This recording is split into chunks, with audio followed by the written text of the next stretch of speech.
Baik, selamat pagi teman-teman dan Bapak Ibu yang saya hormati. Perkenalkan nama saya Parwisal Singh, saya berasal dari kelas BICSR. Jadi pada hari ini saya akan membahas tentang materi tentang input dan output dari kelompok satu. Oke, sebelum kita membahas materi, kita harus tahu dulu apa itu input, teman-teman. Oke, langsung aja.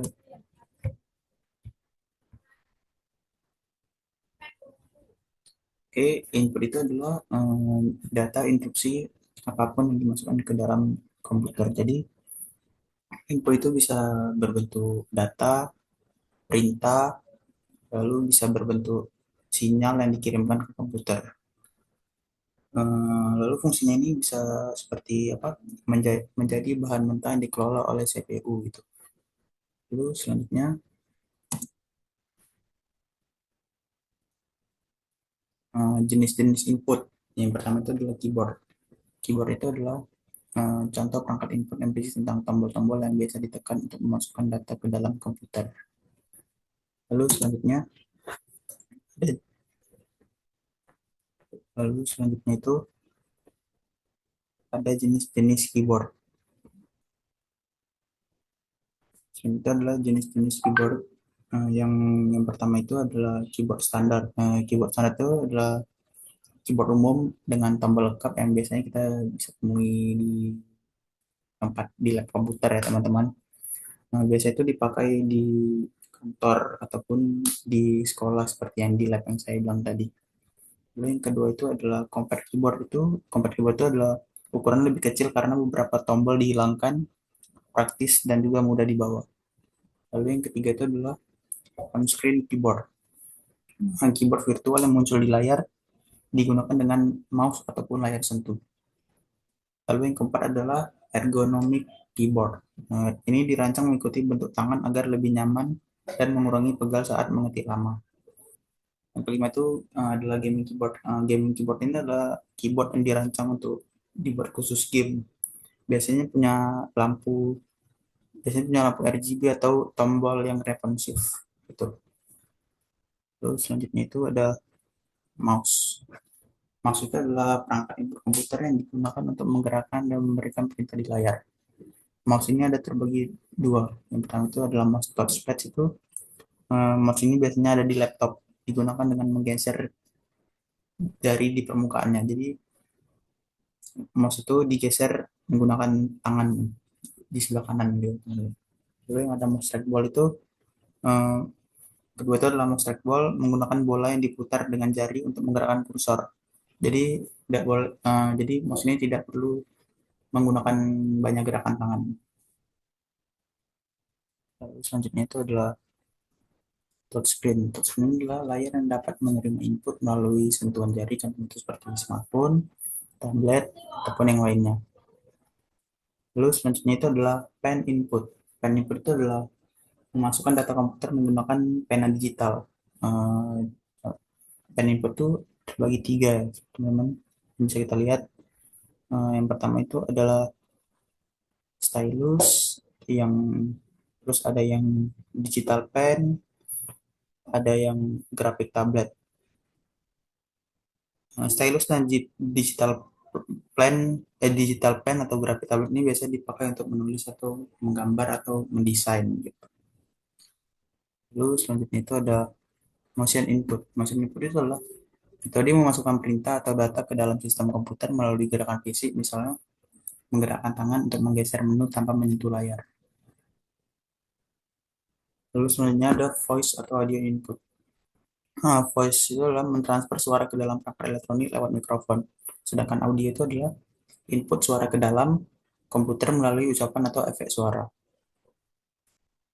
Lalu ada dua video input. Eh, yang pertama itu adalah webcam. Webcam ini digunakan untuk yang webcam ini biasanya digunakan untuk video call ataupun meeting online seperti di kantor. Sedangkan DV kamera itu digunakan untuk merekam video dengan kualitas lebih tinggi. Selanjutnya itu adalah scanner dan reading device. Scanner dan reading device ini ada lima. Yang pertama itu optimal scanner, itu yang biasa itu memindai dokumen dan gambar gitu, teman-teman. Contohnya itu scanner S-Pen ataupun Canon, itu biasanya ada di sekolah, di kantor, ataupun di tempat fotokopi.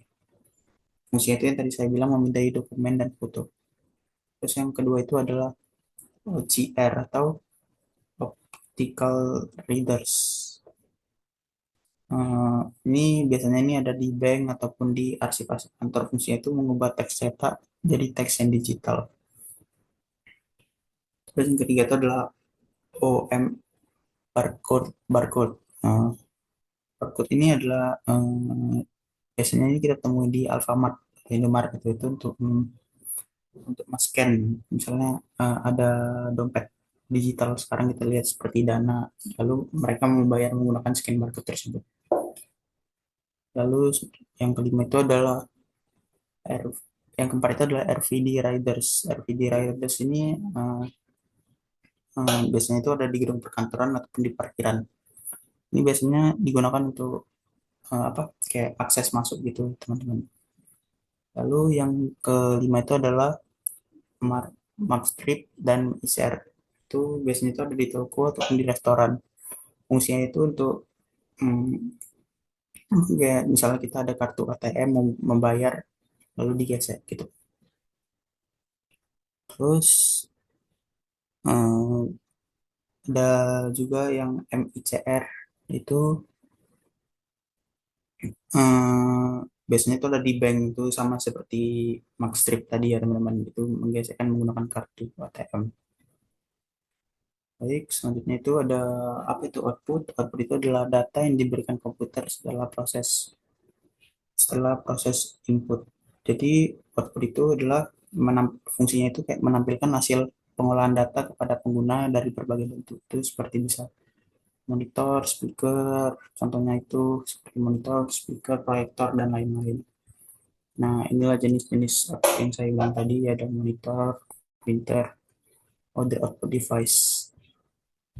Jadi kesimpulannya itu yaitu dengan adanya input dan output adalah cara manusia berkomunikasi dengan komputer. Perangkat input seperti keyboard, mouse, layar sentuh, stylus, mikrofon, kamera, dan scanner digunakan untuk memasukkan data atau perintah ke komputer.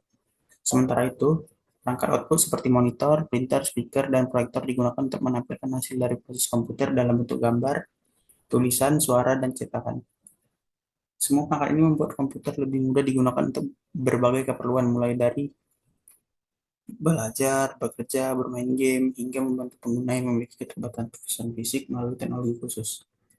Jadi, input dan output ini adalah sangat membantu kita dalam melakukan pekerjaan dimanapun, ataupun bisa juga dalam kondisi bermain game ataupun belajar. Baik, sekian dari pemaparan materi dari saya. Saya ucapkan terima kasih.